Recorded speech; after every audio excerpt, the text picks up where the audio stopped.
Get your bags off that table and fetch us some coffee. We have a $1 billion meeting in 10 minutes, and I won't have the catering staff taking up space.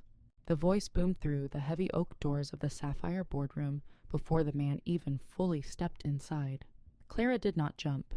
She simply paused her typing, her fingers hovering over the worn keyboard of her older model laptop. She wore a simple charcoal gray sweater and comfortable flat loafers. Her canvas tote bag rested on the chair beside her. To anyone glancing quickly, she looked like an ordinary assistant organizing a room. But Clara was not an assistant, and she certainly did not work for the hotel catering staff. She slowly looked up. Standing in the doorway was Richard Sterling, the CEO of Sterling Manufacturing. He wore a sharp tailored navy suit, a gold watch gleaming on his wrist. Behind him stood his assistant, Chloe, holding a stack of glossy presentation folders. "Excuse me," Clara asked, her voice calm and measured. Richard squinted, stepping further into the luxurious, glass-walled room overlooking the city skyline. His expression shifted from irritation to a smug sort of recognition. "Wait a minute. Clara from the assembly line quality control? I don't believe it." "Hello, Richard," Clara replied, not bothering to stand up. Richard let out a sharp, mocking laugh. "I didn't know you ended up working for the Grand Solstice Hotel. Though, honestly, pouring coffee suits you a lot better than pretending to be an engineer. Now, be a good girl and clear this table. My military guests are arriving soon, and I need this room perfect." Clara glanced at her laptop screen, where her name clearly sat at the top of the digital lease agreement for this exact boardroom. She had paid for the space 3 weeks in advance. "I don't work for the hotel," Clara murmured, closing her laptop with a soft click. "And I believe you are in the wrong room." Richard stepped forward, slamming his hand flat on the polished oak table. "Listen to me. I reserved a VIP suite for my pitch. The front desk pointed me down this hall. I don't have time for your games. Get out."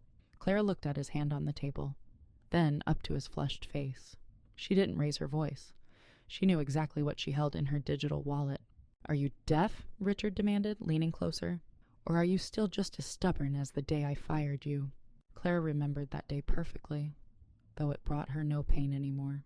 5 years ago, she had halted Richard's production line because he had switched to a cheaper, inferior $1 bolt for heavy machinery. When she refused to sign off on the safety report, he fired her on the spot, calling her a lowly clerk who didn't understand big business. She had left quietly, taking her expertise with her to build her own independent consulting firm. Now, she was wealthy, successful, and entirely self-reliant. "I understand perfectly," Claire answered, slipping her laptop into her canvas bag. "But this room is privately booked.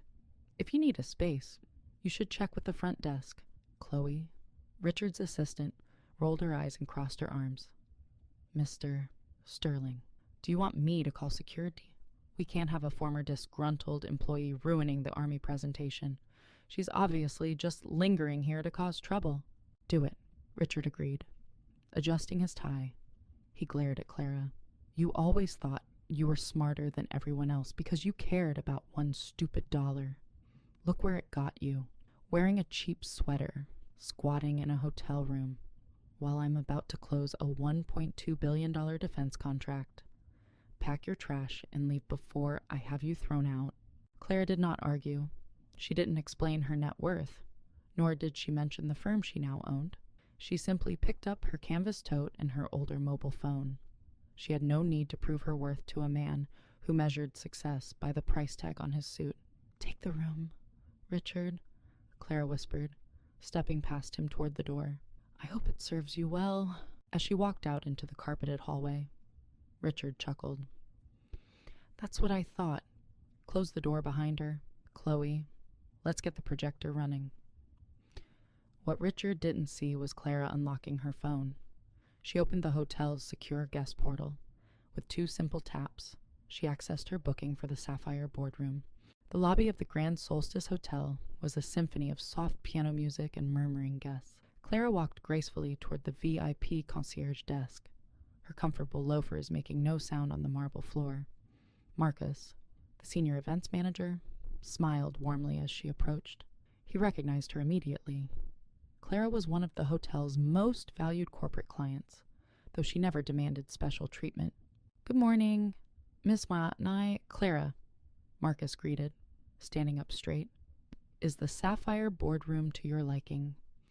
Do you need any extra refreshments for your afternoon sessions? The room is beautiful." "Marcus, thank you," Clara replied, placing her phone on the counter. "However, I need to make a slight adjustment to the security settings of my reservation.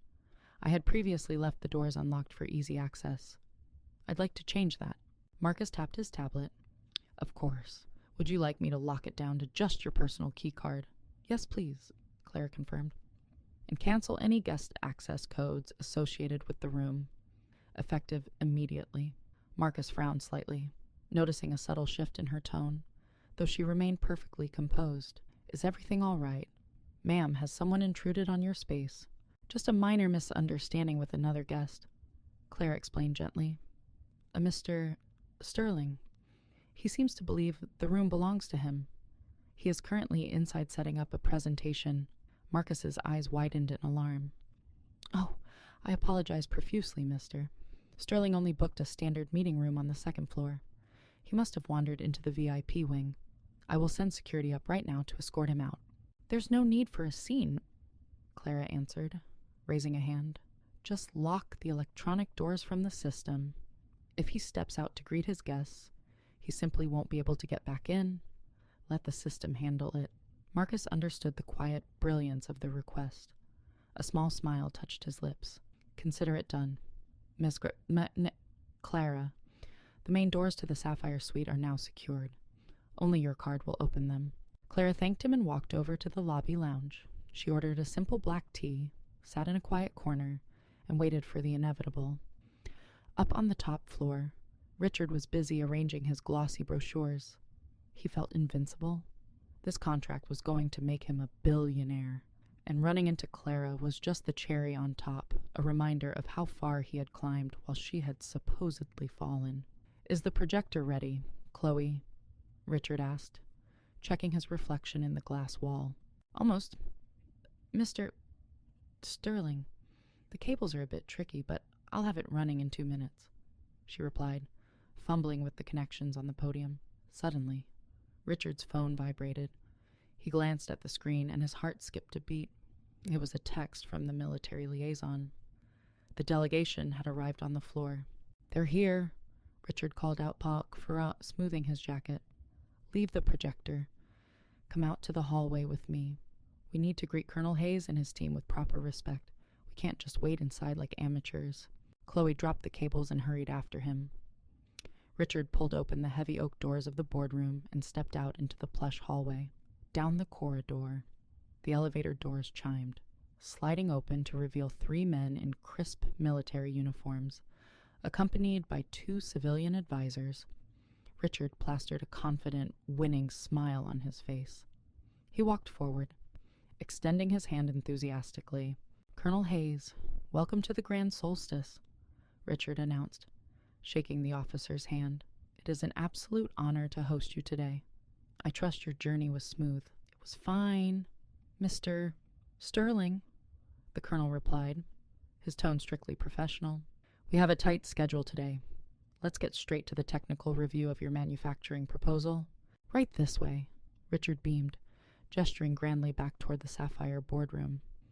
"I have prepared the finest suite for our discussion. Everything is set up for your comfort."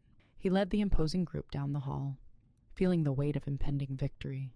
He reached the boardroom doors and confidently grasped the silver handle, ready to usher them into the luxurious space. Richard pulled the handle. It didn't budge. He blinked, maintaining his smile, and pulled a bit harder. The heavy oak door felt like it was welded shut. Above the handle, the small electronic card reader blinked with a solid red light. "Just a moment, gentlemen. These high-tech doors can be a bit sticky." Richard laughed nervously. He turned to his assistant, whispering through gritted teeth, "Chloe, use your key card." Chloe stepped forward quickly, fumbling in her pocket. She pulled out the standard plastic room key the front desk had given them earlier. She tapped it against the black sensor. Beep. Red light. "It's not working," Chloe whispered back, her face turning pale. "It's rejecting the card." Colonel Hayes crossed his arms, looking at his watch. "Is there a problem, Mr. Sterling? We have a lot of data to go through." "No problem at all, Colonel," Richard insisted, sweat beginning to form on his forehead. He swiped his own keycard aggressively against the reader. Beep. Red light. "Damn it," Richard muttered under his breath. He turned to the delegation with a forced, apologetic smile. "It seems the hotel's security system has a glitch. Chloe, go find a manager right now. Tell them to unlock this door immediately. We left all our presentation materials and laptops inside." Chloe nodded frantically and sprinted toward the hallway phone to call the front desk. Richard stood awkwardly in the corridor with the military officials. The silence was agonizing. He tried the handle again, hoping it was just a mechanical error, but the lock was absolute. His billion-dollar presentation, his laptops, his brochures, everything was trapped behind an impenetrable layer of oak and glass. "Mr. Sterling," one of the civilian advisors noted dryly, "if your company manages its production lines the way it manages a simple room booking, we might have a problem." Richard's face flushed deep red. He clenched his fists, staring down the hallway, desperately waiting for hotel staff to arrive and fix this humiliating mess. 5 excruciating minutes later, the elevator chimed, and Marcus, the hotel events manager, stepped out. He walked calmly down the hall, holding a digital tablet. "Thank God," Richard snapped, marching toward him. "Your system locked us out. I have top-tier military officials waiting here. Open this door right now, or I'll personally ensure you're fired by the end of the day." Marcus did not flinch. He looked at the room number, then at his tablet, and finally at Richard. "I apologize for the delay, Mr. Sterling," Marcus replied smoothly. "However, I cannot open this door for you. This suite is not under your name." Richard stared at him, bewildered. "What are you talking about? I'm Richard Sterling. I'm the CEO of Sterling Manufacturing. I'm hosting a VIP meeting. I see your reservation here in the system, sir," Marcus explained, turning the tablet so Richard could see the screen. "You are booked in meeting room 2B on the 2nd floor, a standard room. The Sapphire boardroom was privately leased 3 weeks ago by a separate holding company." "That's impossible," Richard argued, his voice rising in panic. "I was just in there. My assistant and I set up our equipment. The door was open." "The legitimate owner of the room had temporarily disengaged the lock," Marcus clarified. "They have since requested full security lockdown. As you are not the registered owner and your name is not on the invoice, hotel policy strictly forbids me from granting you access." Colonel Hayes stepped forward, his expression hardening. "Mr. Sterling, are you telling me you commandeered a room that you didn't even pay for?" "No, it's a misunderstanding." Richard scrambled, looking from the colonel to the manager. "Look, whoever rented it just charged my corporate card double the price. I'll buy the room right now." "I'm afraid the space is not for sale, sir," Marcus stated firmly. "The owner has paid in full and explicitly revoked all guest privileges." Richard felt the walls closing in. Without his laptops and the projector, he had no technical schematics, no financial projections, nothing to show the army. "Who?" Richard demanded fiercely. "Who rented it? Tell me their name so I can go talk to them." Marcus adjusted his suit jacket. "That information is confidential. However, the client is currently in the lobby lounge." Richard didn't wait. He practically sprinted toward the elevators, leaving Chloe to awkwardly wait with the confused military delegation. He was going to find this mysterious corporate client, throw a blank check in their face, and get his room back. He burst out of the elevator into the grand lobby, his eyes scanning the elegant lounge area. There were only a few people present, a couple drinking coffee, a businessman reading a newspaper, and sitting quietly in the corner, sipping a cup of black tea. Clara. Richard paused. A realization, cold and sharp, began to form in his mind. but his arrogance quickly pushed it away. He marched straight toward her table. "You," Richard barked, pointing a finger at her. "You did this, didn't you? You sneaked to the front desk and messed with the booking system just to get back at me." Clara carefully placed her teacup on the saucer. She didn't look angry. She didn't look scared. She looked entirely at peace. "I didn't mess with anything, Richard," Clara answered calmly. "I simply locked the door to the room that I paid for." Richard slammed his hands on her small table, rattling the teacup. You rented a $5,000 a day executive suite. Don't make me laugh. You're a fired quality control clerk. You don't have that kind of money. Who are you really working for? A rival bidder. Did they hire you to sabotage my pitch?" Before Clara could reply, the sound of heavy footsteps approached from behind Richard. Colonel Hayes and the rest of the delegation had come down to the lobby, tired of waiting in the hallway. "Mr. Sterling, we are losing patience," the colonel warned, stopping a few feet away. "If you cannot organize a simple meeting space, we will conclude this evaluation right now." Richard turned, his face pale, hands raised defensively. "Colonel, please, give me 5 minutes. This woman here is a disgruntled former employee. She's playing games with the hotel staff to ruin my presentation. I'll have security remove her, and we can get back upstairs." Colonel Hayes looked past Richard's shoulder. His stern expression instantly vanished, replaced by a look of profound respect. "Ms. Clara Sheik?" the colonel asked, stepping past Richard entirely. He extended his hand. "It is an absolute pleasure to finally meet you in person." Richard froze. He watched, utterly speechless, as Clara stood up and warmly shook the colonel's hand. "The pleasure is mine." "Colonel Hayes," Clara replied, "I apologize for the confusion regarding the meeting space. I was preparing the room for our session when Mr. Sterling demanded I leave." Richard's mouth opened, but no words came out. He looked at Chloe, who had just arrived in the lobby, looking equally stunned. "Wait, you know each other," Richard stammered, his voice lacking all its previous authority. "Colonel, why are you shaking her hand? She's nobody. She used to inspect bolts on my assembly line."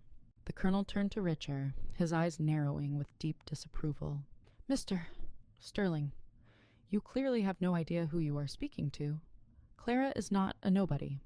She is the founder and lead engineer of Apex Quality Assurance. The Department of Defense hired her firm as the independent technical auditor for this entire $1.2 billion project." The words hit Richard like a physical blow. The air left his lungs. She's the auditor," Richard whispered, the reality of the situation crushing down on him. "Exactly," one of the civilian advisors added, stepping forward.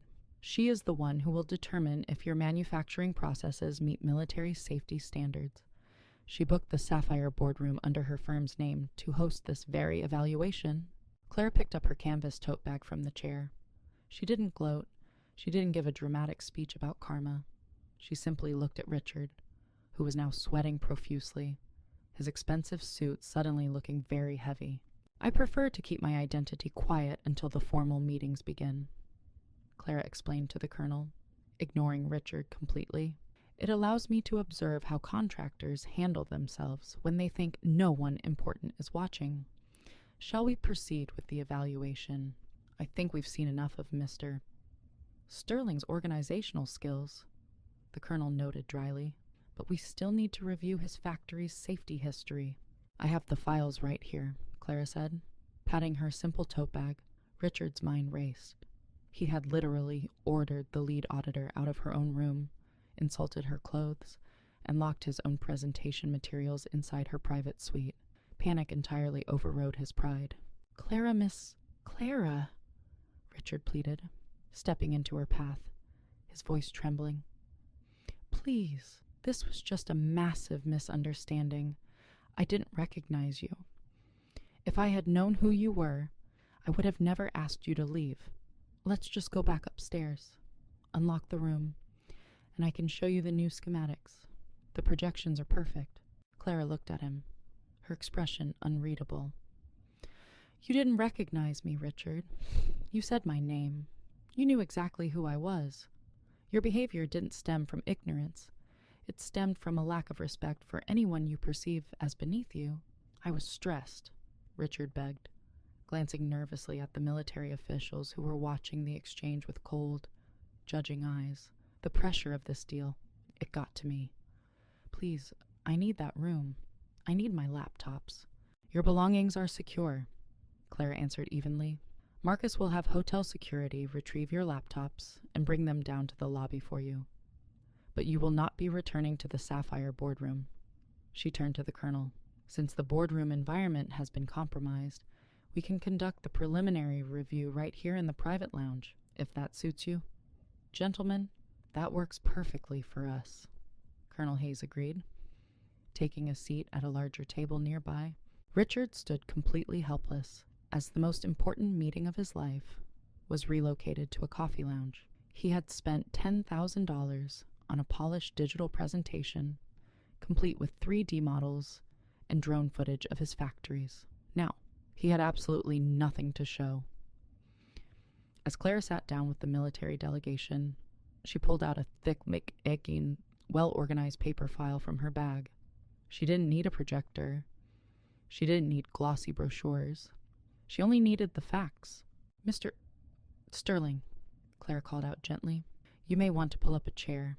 We have some historical safety data to discuss.